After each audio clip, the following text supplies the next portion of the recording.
Rapper Sean Combs accused of sex trafficking and racketeering. A jury of 8 men and 4 women were seated this morning and will now decide his fate. Sean Combs was always the person in control, and that Cassie Ventura was forced into these situations. So the defense all day have really been laying out a lot of text messages and a lot of emails that tell the story of a very complicated relationship from the very beginning.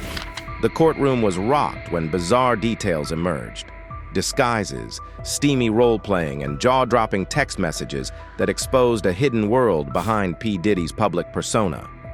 What was once a straightforward legal battle has exploded into a sensational spectacle. Witnesses are stunned, the media is in a frenzy, and the revelations just keep coming. This trial is no longer just about justice, it's about uncovering a lifestyle no one expected. Let's start the video to see which direction Diddy's event is taking.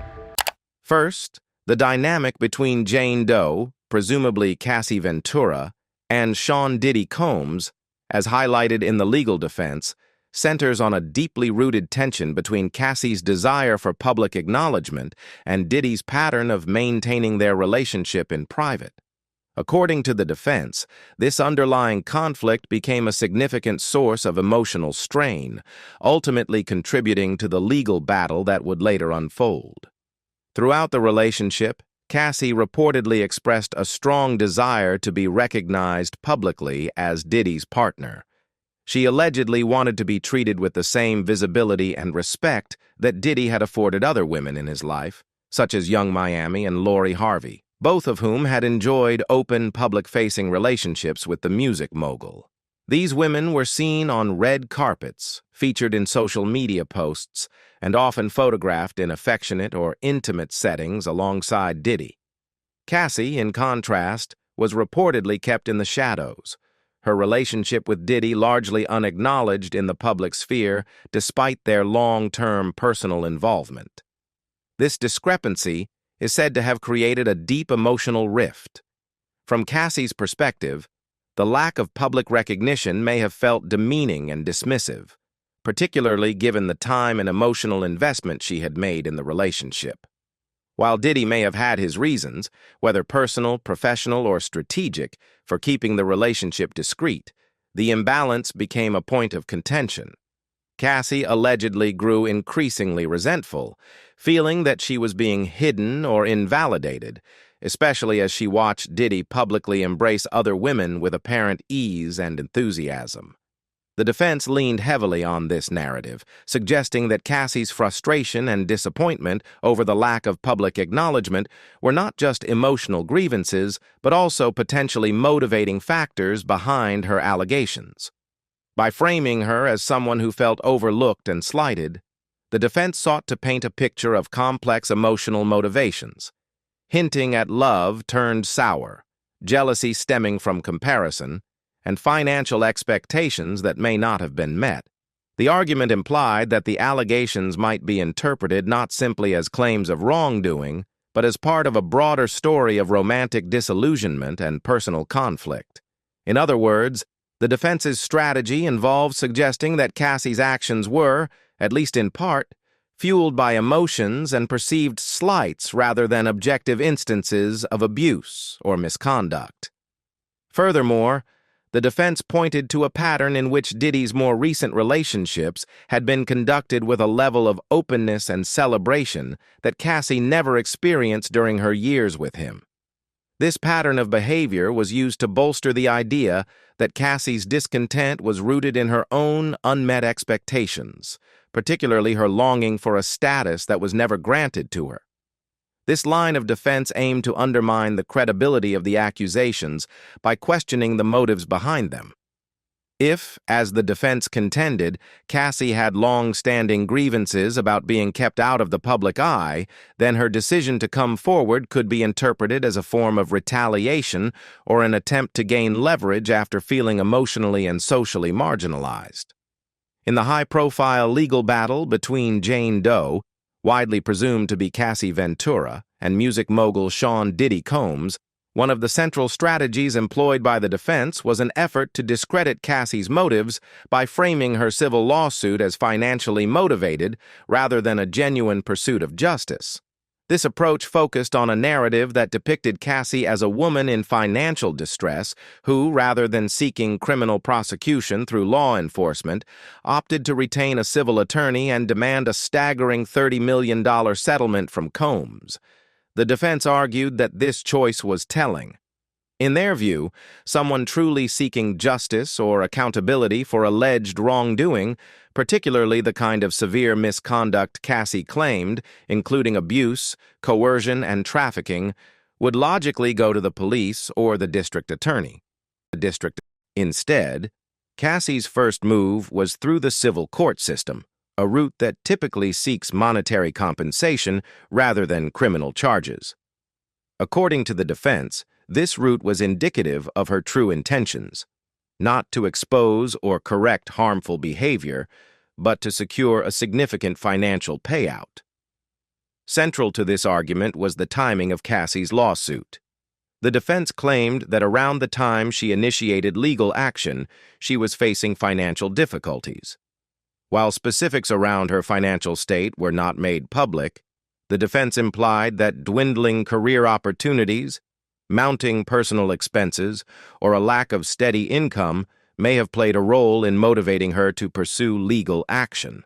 By establishing this alleged financial pressure, they sought to create a narrative in which Cassie's decision to come forward was not about principle or healing, but about personal economic survival. The $30 million figure demanded by Cassie's legal team was repeatedly emphasized in defense statements as proof of what they portrayed as opportunism. In their framing, it wasn't just a legal case. It was a high-stakes negotiation disguised as a moral crusade. The implication was that Cassie, aware of Diddy's immense wealth and public image, saw an opportunity to leverage past experiences, however emotional or painful they may have been, for a substantial financial gain. The defense insinuated that by filing the lawsuit rather than reporting to authorities, Cassie was attempting to settle matters quietly in exchange for money, thereby sidestepping the scrutiny and evidence thresholds required in a criminal court. This argument also served a broader purpose. It aligned with the defense's overarching theme that the accusations against Diddy were driven by ulterior motives, primarily money, fame, and revenge. By painting Cassie as financially motivated, the defense aimed to cast doubt on her credibility and, by extension, the validity of her claims. If the accuser was simply looking for a payout, the logic followed. Then the details of her allegations could be seen as exaggerated or manipulated to increase the potential financial reward. Additionally, the defense used this narrative to tap into public skepticism surrounding celebrity lawsuits. In many cases involving high-profile individuals, there is already a prevailing cultural suspicion that accusers may be looking to exploit wealth and notoriety for their own benefit.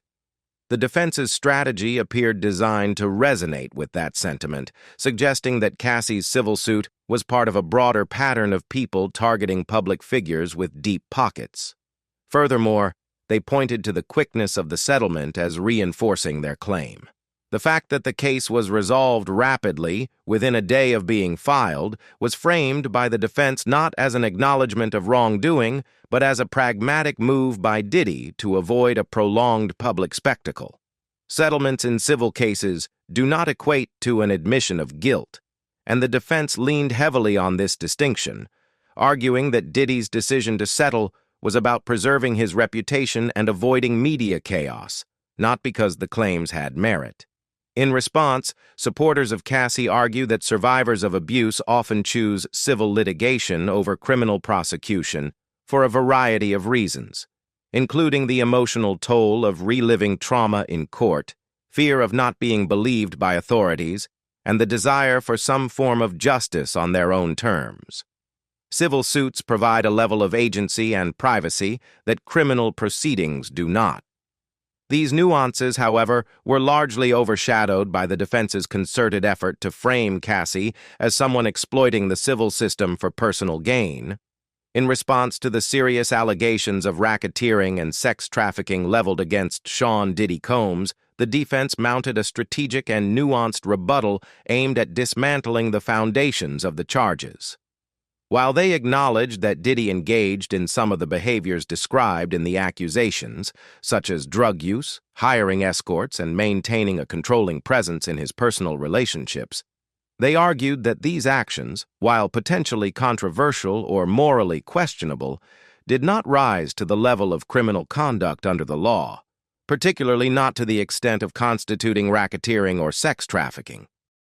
One of the cornerstones of the defense's argument was the rejection of any notion that Diddy was operating a coordinated criminal enterprise, a necessary component of a racketeering charge under the RICO, Racketeer Influenced and Corrupt Organizations, Act.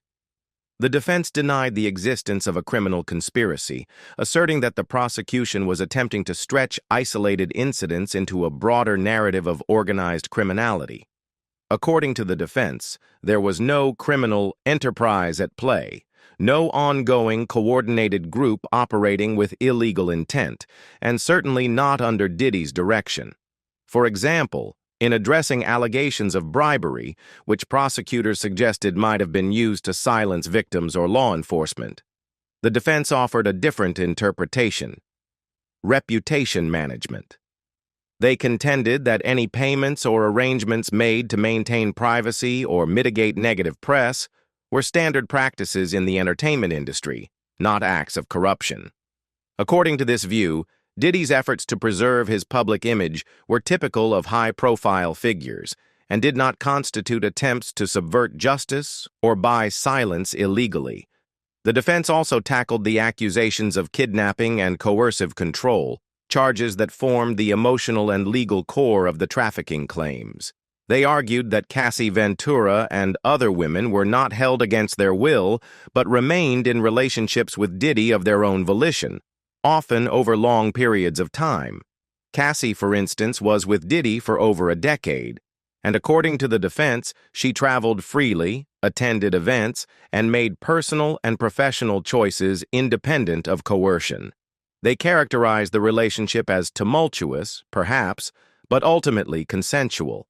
When addressing drug-related allegations, the defense acknowledged Diddy's use of illegal substances, but made a clear distinction between personal use and drug trafficking, a significant legal boundary. They argued there was no evidence Diddy was distributing drugs to others for profit or as part of any coordinated operation, which is essential for a trafficking charge. They framed his drug use as a personal matter, unconnected to any larger criminal enterprise or coercive behavior.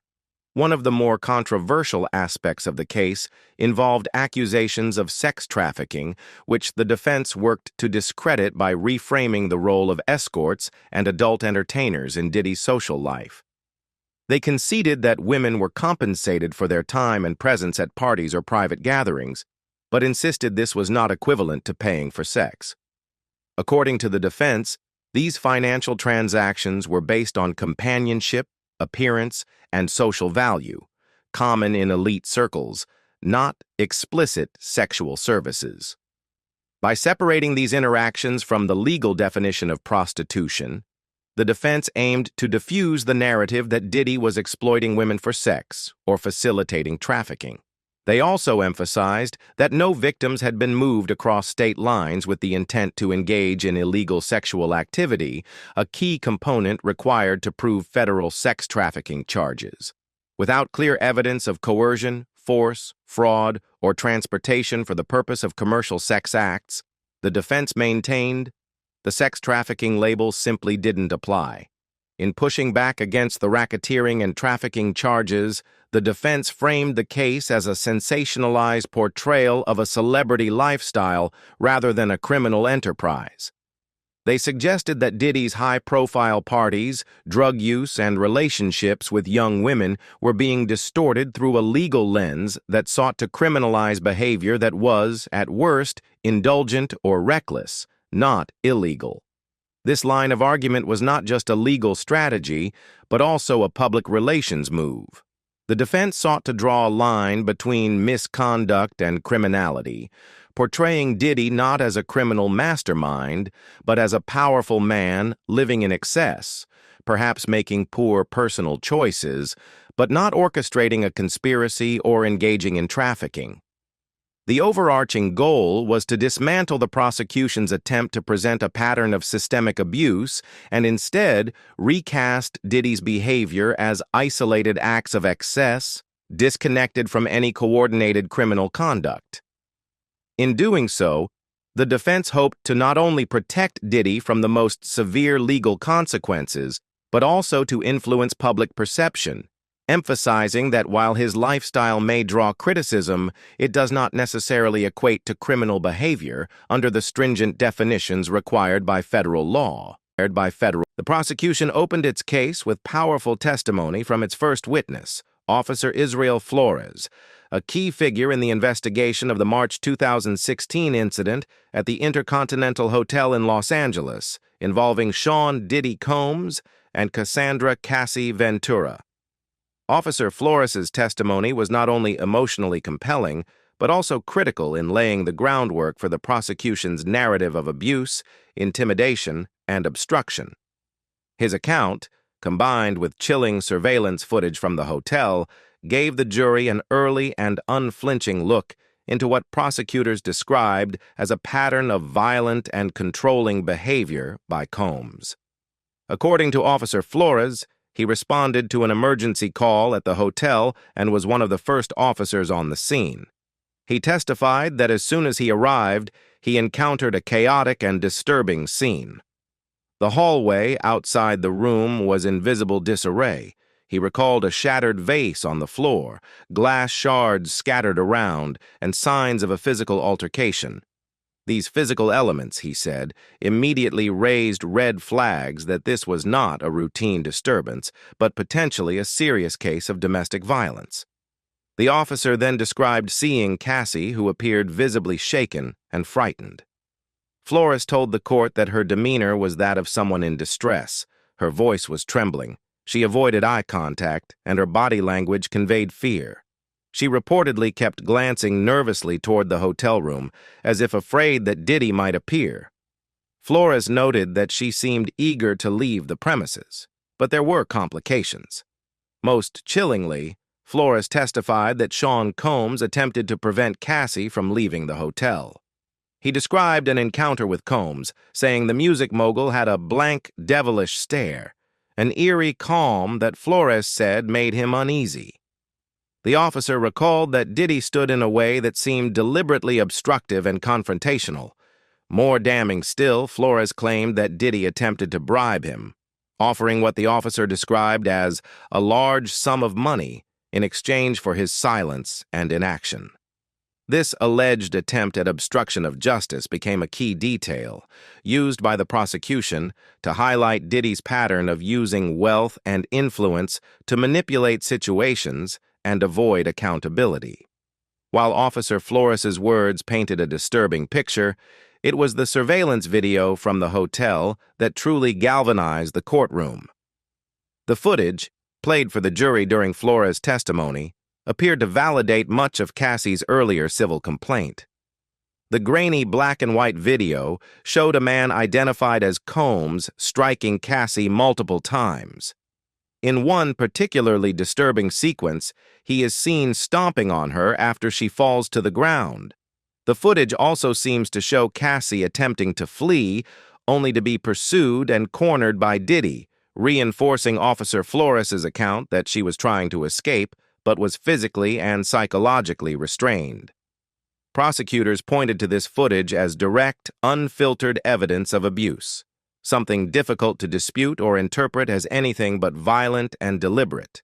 The video, they argued, left little room for doubt and directly contradicted claims by the defense that their relationship was consensual and free from coercion or physical harm.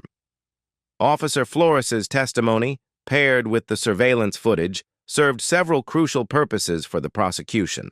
First, it offered early validation of Cassie's claims, which had previously existed primarily in civil filings. Second, it established a pattern of behavior by Combs, controlling, violent, and willing to use money to suppress fallout. And third, it directly countered the defense's attempts to reframe Cassie's accusations as financially motivated or exaggerated.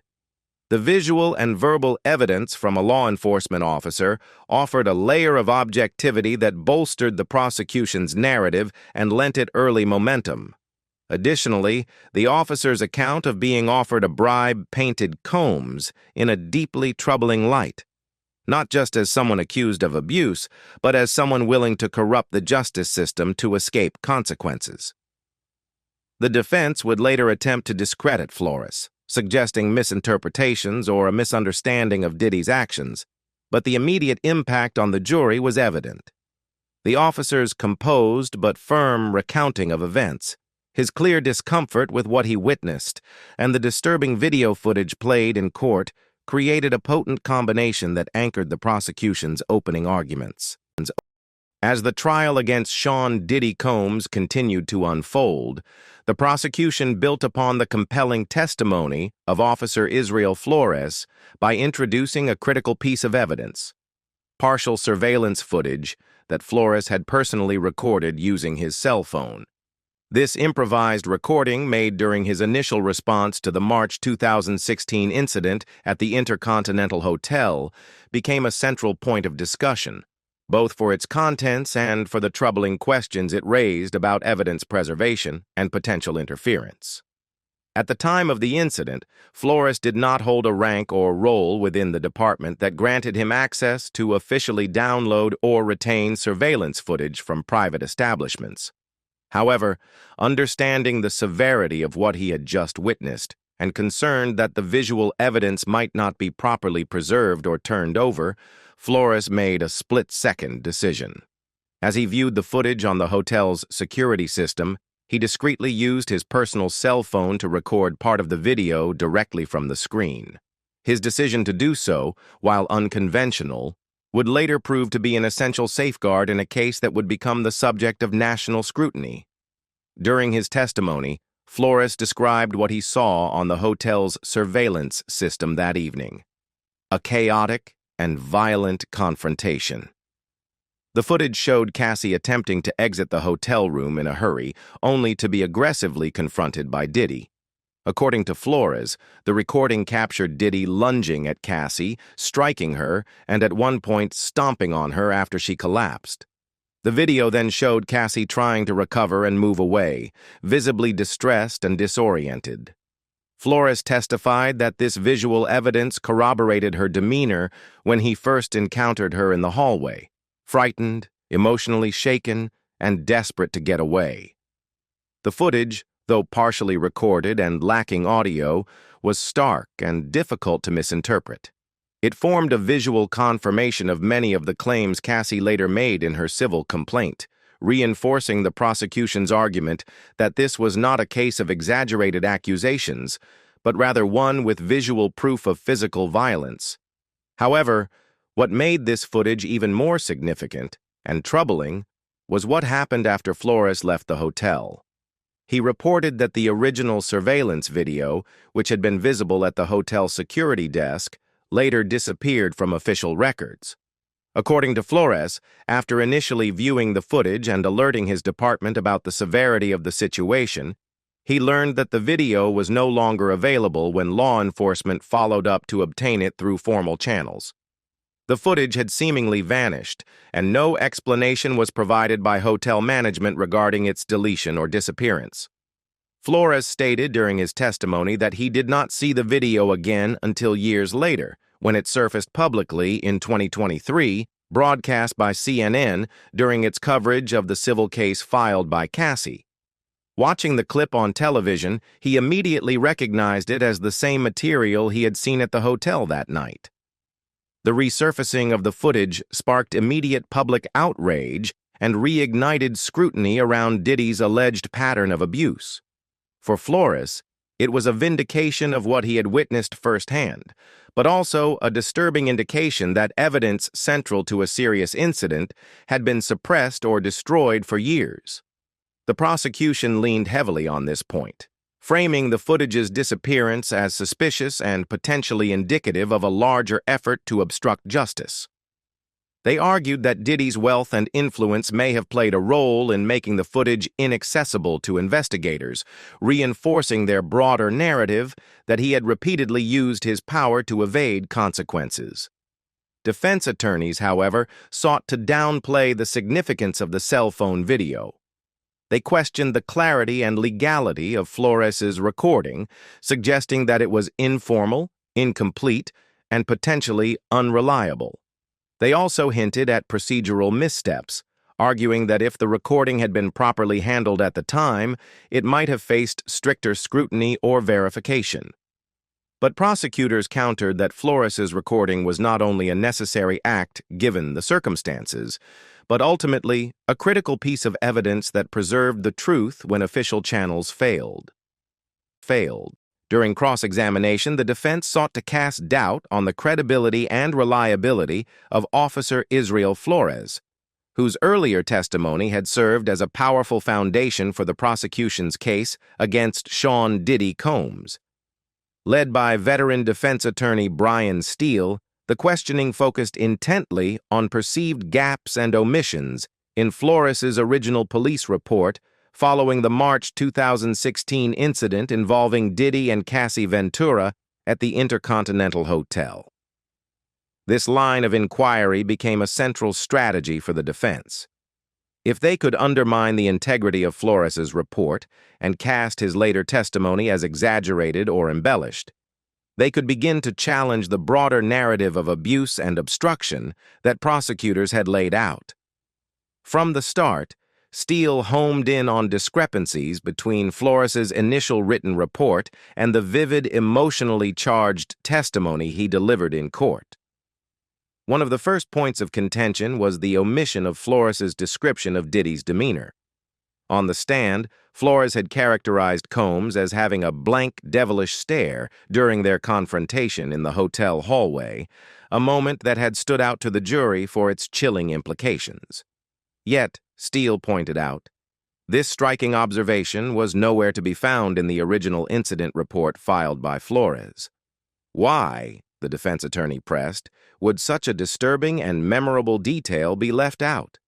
Flores, maintaining a calm but firm demeanor, responded that police reports are intended to capture the most essential facts relevant to the immediate situation, not necessarily every subjective observation.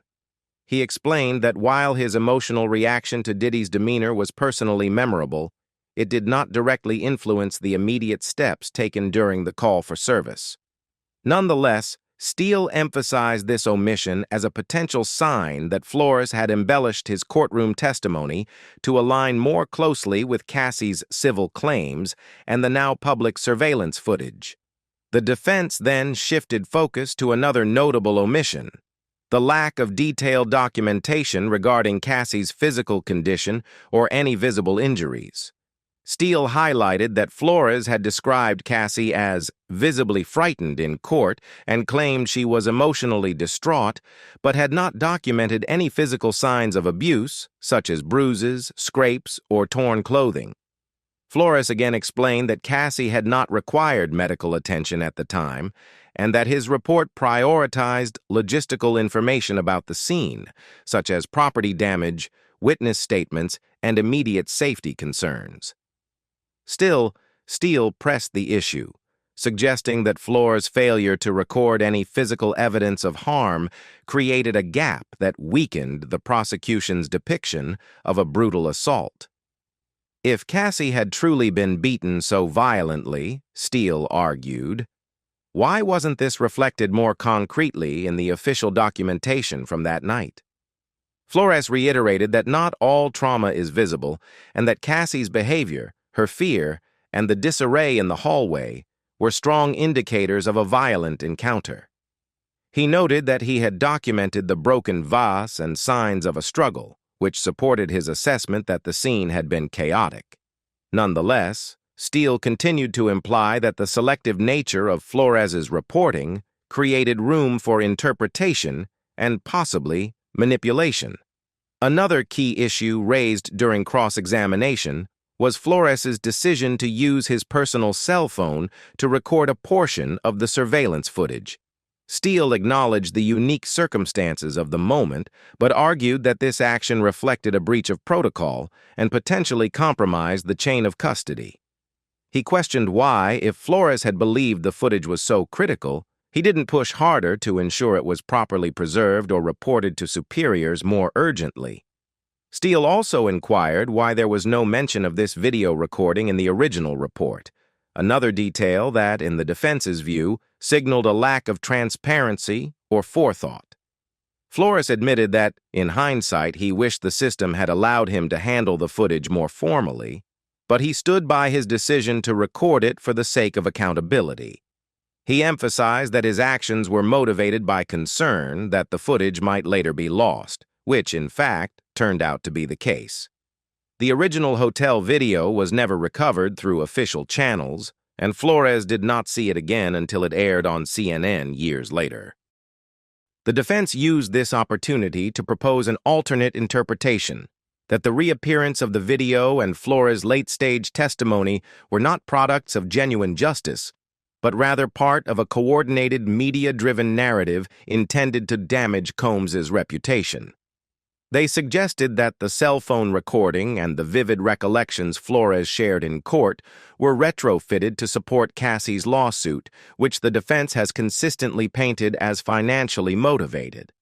Despite Flores' composed responses, the defense's line of questioning raised important issues for the jury to consider.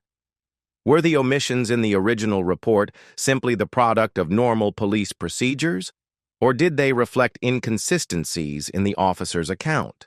Was the absence of details about Diddy's demeanor and Cassie's injuries a benign oversight, or a sign that those details were embellished later to support civil claims? And what does it say about the integrity of the investigation that such a crucial piece of video evidence had to be preserved through a personal cell phone, rather than through formal legal channels? The prosecution's second witness, Daniel Phillip, brought a striking and unexpected element to the courtroom, a testimony that not only introduced new context to the allegations surrounding Sean Diddy Combs, but also highlighted the level of control and coercion Cassie Ventura allegedly experienced while in a relationship with him.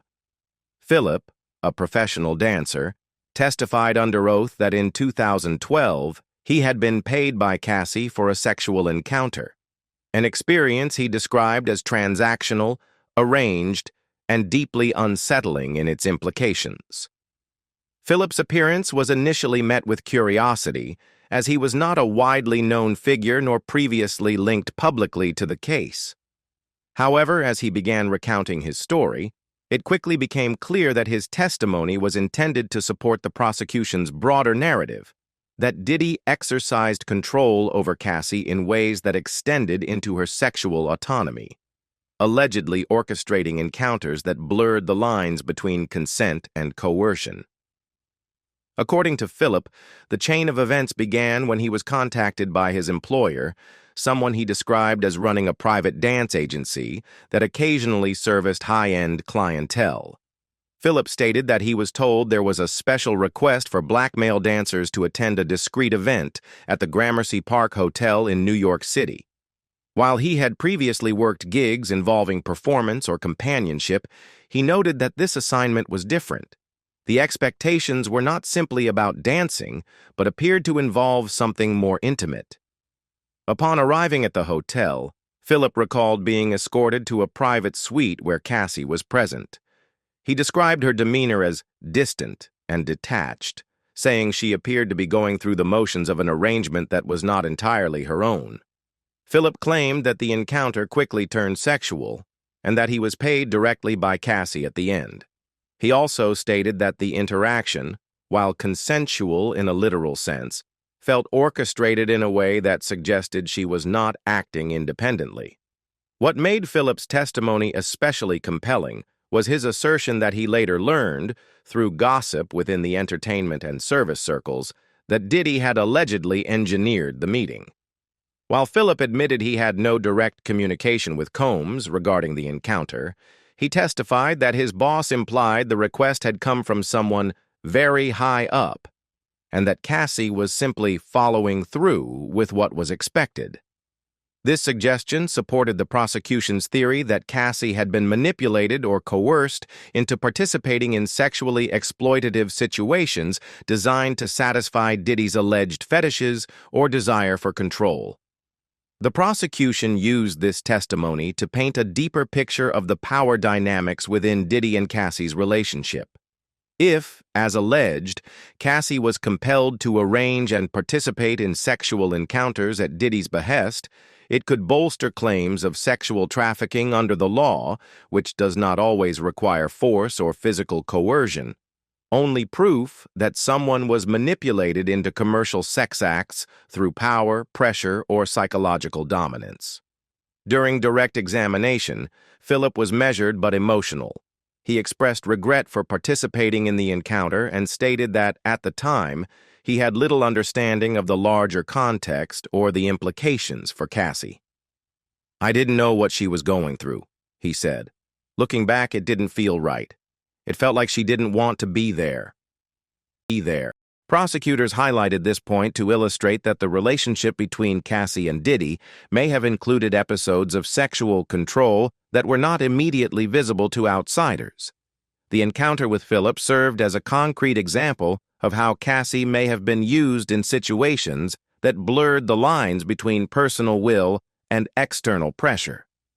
On cross-examination, the defense attempted to discredit Philip's account, suggesting that he was only coming forward now to gain attention or align himself with a sensational case.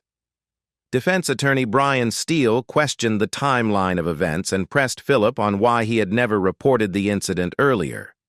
Steele also challenged the notion that Diddy had any direct involvement, pointing out the lack of first-hand evidence that tied Combs to the arrangement beyond hearsay. Philip conceded that he had no direct proof, no texts, no recordings, no personal communications that linked Diddy to the 2012 incident. However, he stood by his belief that the circumstances, combined with what his employer said and how Cassie acted, strongly suggested she was not the primary decision-maker. The prosecution's strategy in its case against Sean Diddy Combs has been methodical and pointed, establish the credibility of the central accuser, Cassie Ventura, before she ever takes the witness stand. By focusing early on corroborating evidence and eyewitness testimony, particularly from the 2016 hotel incident, the prosecution aims to provide jurors with a foundational understanding that Cassie's allegations are not only consistent, but supported by objective, verifiable sources. This approach is designed to counteract the defense's narrative that Cassie is driven by jealousy, revenge, or financial motivation. At the heart of the prosecution's strategy is the Intercontinental Hotel incident from March 2016, which has already proven to be a cornerstone of their case. This event, captured in hotel surveillance footage and described in vivid detail by the responding officer, Israel Flores, offers jurors a rare opportunity to witness a flashpoint of alleged abuse. Rather than relying solely on Cassie's words, the prosecution introduced video evidence showing Diddy hitting, shoving, and stomping on Cassie in a hallway. The raw, unfiltered nature of this footage offers a jarring visual that aligns closely with the claims she would later make in her civil complaint. Officer Flores's testimony further bolstered the power of the video. He recounted arriving at the hotel to find the hallway in disarray, a broken vase, signs of a physical altercation, and a visibly frightened Cassie. His description of Diddy's demeanor, calm but devilish, with a blank stare, conveyed a chilling undertone. Flores also testified that Diddy allegedly offered him a bribe to stay quiet about what he saw, an accusation that, if believed by the jury, points not only to wrongdoing but to a deliberate effort to conceal it.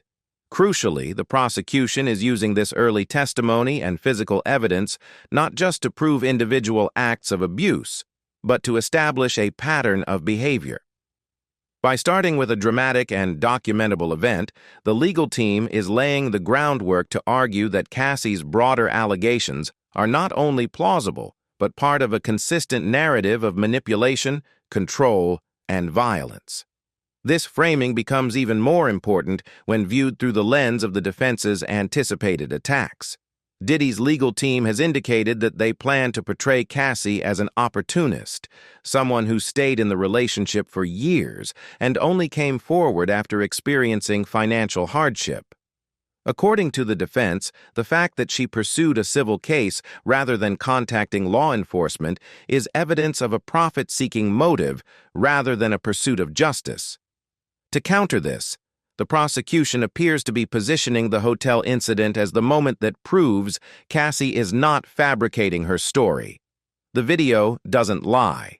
The hallway, the fear on Cassie's face, and the alleged aggression captured on camera create a tangible foundation for her later claims.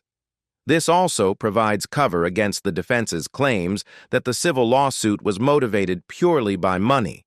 After all, the abuse Cassie describes was documented years before any civil suit was filed. Beyond Flores and the hotel footage, the prosecution has also begun to weave in testimony from other witnesses, such as Daniel Phillip, who offered corroborating accounts of Cassie's sexual exploitation. While not directly linked to physical abuse, his testimony helps to build a broader narrative around Cassie's lack of autonomy and Diddy's alleged control. The layering of different types of testimony, emotional, procedural, and visual, strengthens the prosecution's ability to make Cassie's story not only believable, but undeniable.